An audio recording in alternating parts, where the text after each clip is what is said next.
Hey all, welcome to my first Yu-Gi-Oh deck profile. So here I'm going to be showing you my deck for Domain Monarchs. Now this is right after the Banlist came out for the September 2016 format, so I thought this might be an interesting deck to profile because of how hard it was hit. And I just want to say that Monarchs are not dead, they are still extremely playable, they are just not at the same level they once were. So with that in mind, I want to give you guys some of my card choices that I helped add in to fill the void that was left after that ban list tore this deck apart. So, like I said, this is Domain Monarch, so I am running the 3 copies of Domain here, so that is extremely important for the deck. That's why I don't have any extra deck cards in this deck profile, you just don't use them. So I'm just going to go through all of my card choices here and just explain why I have them. So we have the 3 Urbius, so extremely powerful boss monster, obviously not as good as the Ether, obviously. This was the key card for so many different combo plays, but this one is really good for getting you out of a tight situation and just being for an amazing beat stick. 2800, super easy to summon, and it's great for my Chaos, the Mega Monarch. So this guy is a dark type. Now if I tribute summon this card by using a dark type, I can target 2 cards instead of my normal 1 and inflict 1000 damage. All that is great. Now this all adds to the level 8 theme I have going on in this deck. I did run 2 trade-ins when I had 3 Ethers, and I only had 1 of each of these Mega Monarchs. But now I'm experimenting with 1, and I'm giving it a new card. I'll show you that in a second. But I also have this one, the Thealios, the Mega Monarch, the Fire one, which is awesome for looking at your opponent's hand. So this is great for early game stuff, or your opponent's really built up a hand and you can just instantly tell what they have. Super great for match games, so I definitely run him all the time. If not, I usually do sub him out second game for something in my side deck here. Basically, I still run the 1, because you still want to have cards that can be tribute summoned by just using 1 monster. So for that I run Chaos, the Shadow Monarch.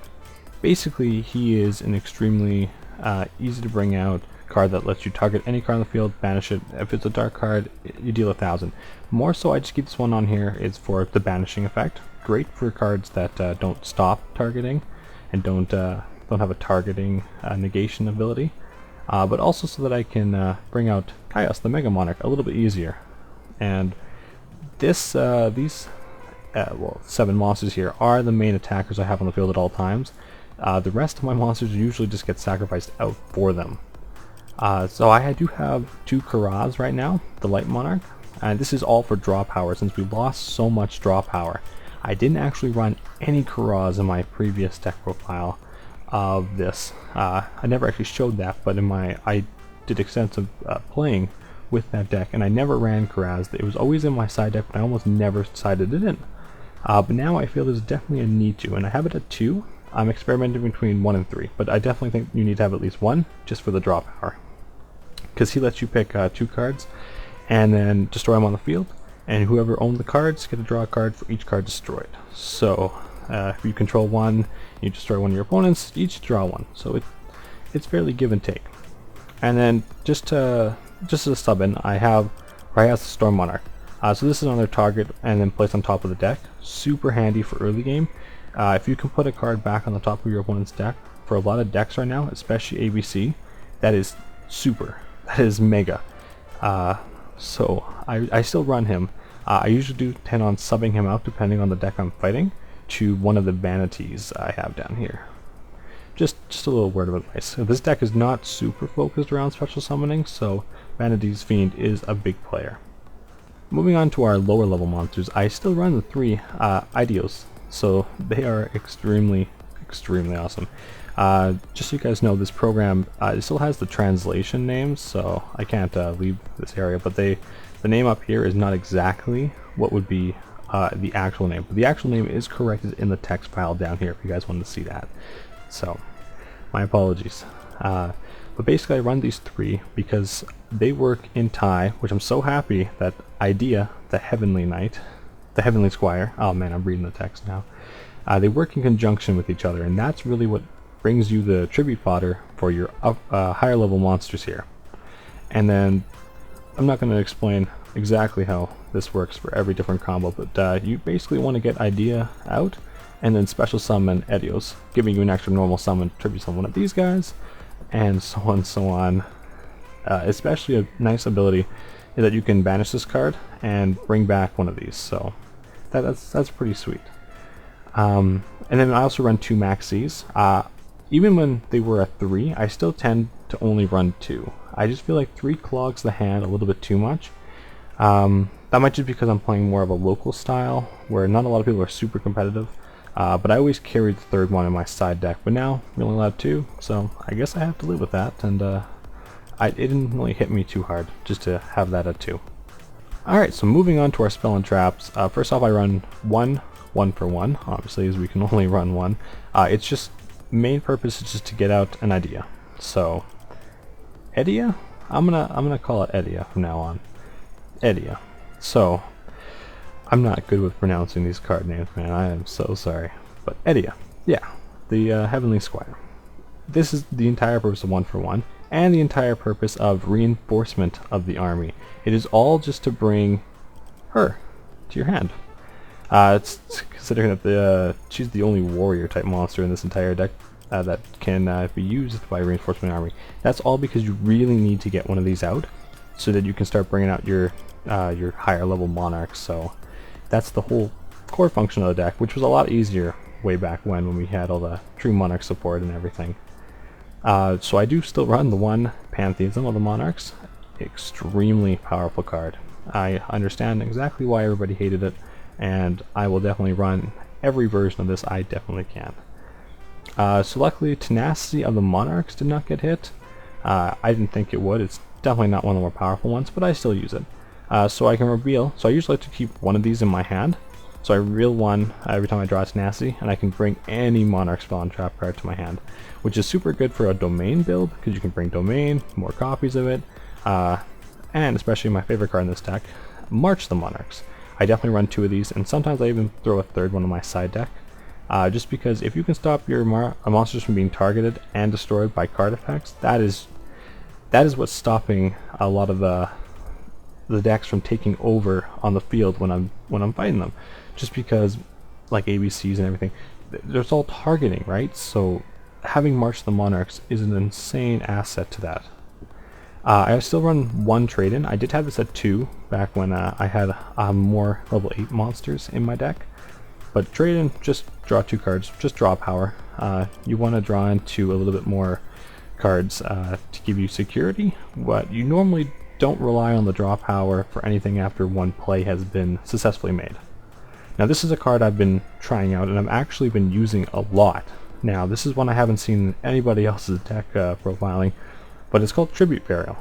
So you cannot special summon for the rest of the turn, and then once during this turn you can conduct a tribute summon that requires 2 tributes, so basically all of these guys, but banishing one of your opponent's monsters in their graveyard and one of your own. So this is awesome, and it still counts as a tribute summon, so I can still bring this guy out, or sorry, this guy out, or this guy, and still get their tribute summon effect off. So that's awesome. If this worked for monsters that didn't require 2, only required 1, then this would be the perfect card for this deck. But it's also really great. It's only it's not limited, so I consider running more, but I feel like this is a stable. Any more would clog up. Foolish Burial, also just to send some cards to the graveyard that would assist you. If you can send an Edia to the graveyard, you might be able to special summon it or use its effect. It's good. Foolish Burial, sometimes I'll side it out for some more trap based or some more draw power, depending on the deck I'm fighting in round 2. Currently I'm only running 1 Twin Twister. I've seen some people run 2. I just feel like I like to keep my hand, so I don't really like to discard too much of this deck. And a lot of the times there's not many spell and trap cards that are totally affecting us, and with all the abilities my monsters have for removing cards on the field, spell and trap cards are probably the least of my worries. So I run just 1 Twin Twister, and sometimes I also side that out. That's a card that I would normally think to side out if I needed something. And of course the Monarch Stormforth, extremely important for this deck. Tribute some of your opponent's monsters, bring out one of yours.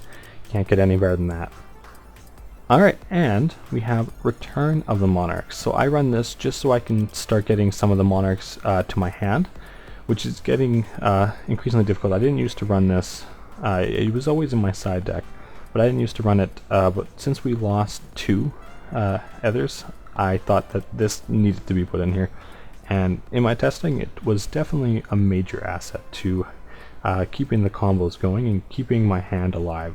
So I recommend this card. I don't really recommend any more than one, for sure. Any more, you might be drawing into it, and you only really want to use one of them. So I wouldn't recommend any more than one.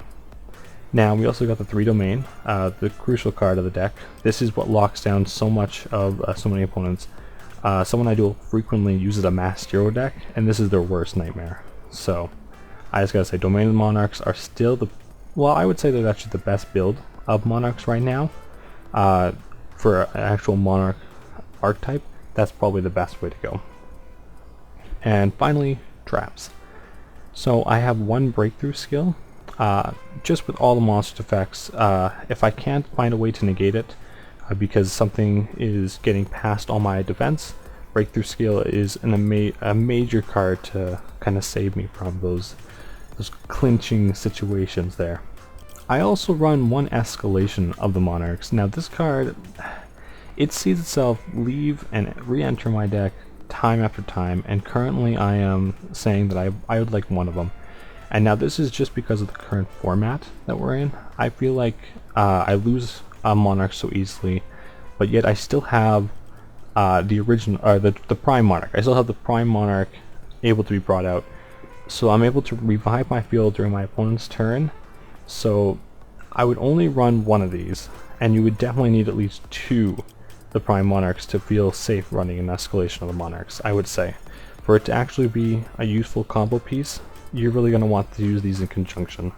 Now, with my traps, I continuously sub them out depending on who I'm fighting, but I always stayed at least 2 Prime Monarchs. I think they are extremely important.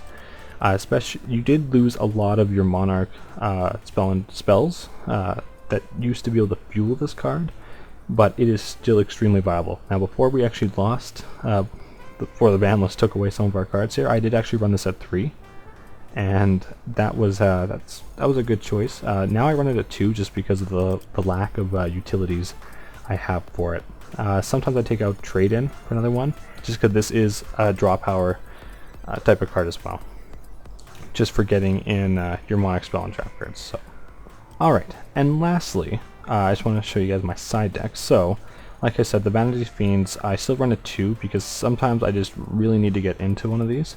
So I side 2. I usually only actually add one into my deck, only one. So I also sometimes add in a third one. That's just for testing mostly. I found that 2 is probably the number I'm going to stick at.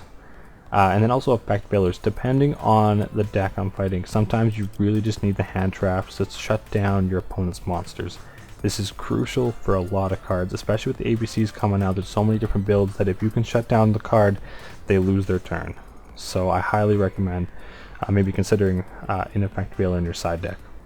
Now for Allure of Darkness, this is just another draw power card. I have so many dark cards in my hand all the time because of how many I just put in my deck that I feel like Allure of Darkness is a choice if I'm not drawing enough 8s, or if I feel like I'm losing my hand too quickly. Then I sometimes keep Allure of Darkness in my deck instead of a trade-in or a Tribute Burial or a Twin Twister.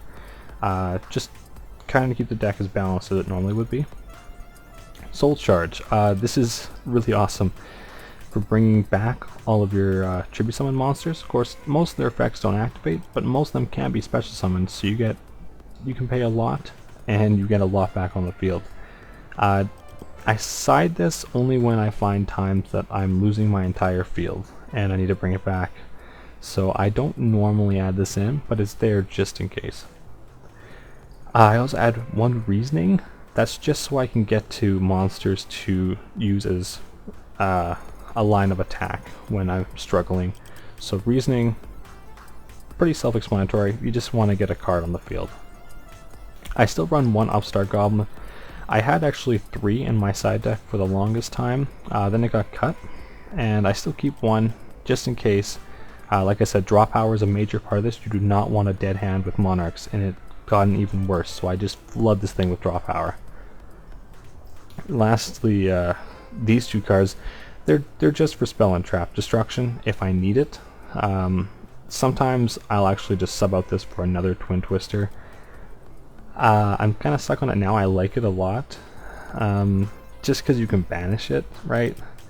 So I like it, but a lot of people have told me to run it, but I don't actually want to run it. I'm just trying to test with it. I still think the Monarch spell and trap card lineup is a little bit too short for me to wanting to banish with this card.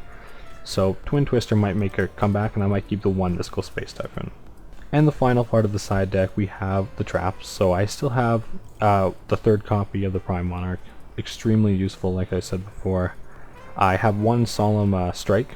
That's just the best Solemn card you can get right now, so I still use it.